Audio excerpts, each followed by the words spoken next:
الكونغ فو مش ان انت تضرب، الكونغ فو انك تمسك نفسك من الضرب. حاجة غريبة ان رياضة قتالية بتقول لك ما تقاتلش. انا في الفيديو ده انا بس عايز اغير مفهوم الناس عن الكونغ فو. رياضة خرجت من ناس عندها فلسفة عالية.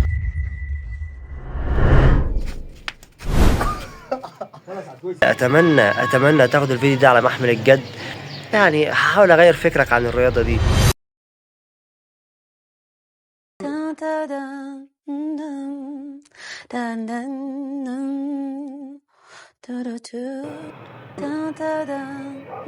الكونغ فو بدايته من التأمل، من ناس عندهم فلسفة عالية جدا.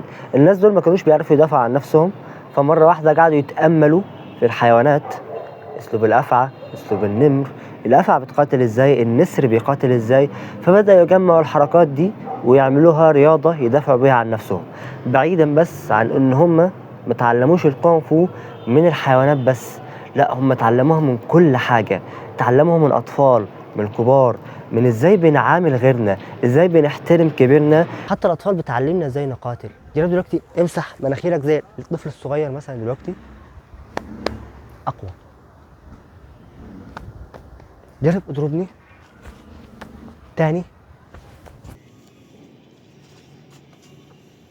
هي تبان حاجة ضعيفة شوية، تبان حاجة مش عملية في القتال، ولكن هو الأسلوب بيتطور كل يوم.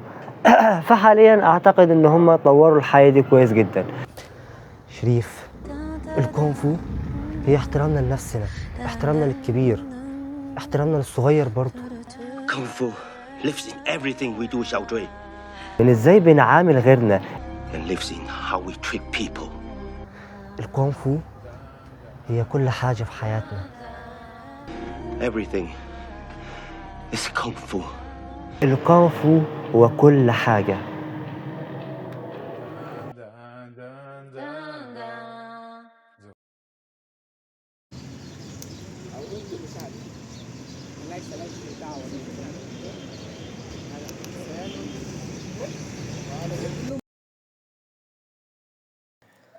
الكونغ فو برضه بيتكلم عن احترام الخصم، هي حاجة مستفزة جدا. بيقولك الخصم مش عدوك، الخصم هو مرايتك.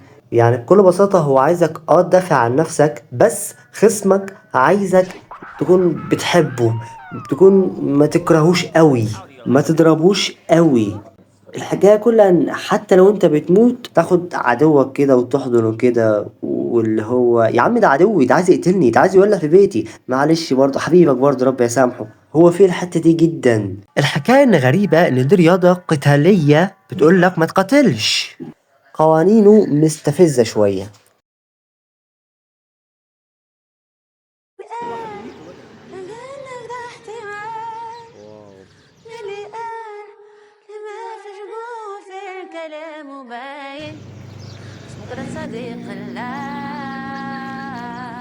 الالتزام أهم من الشغف، الانضباط والصبر.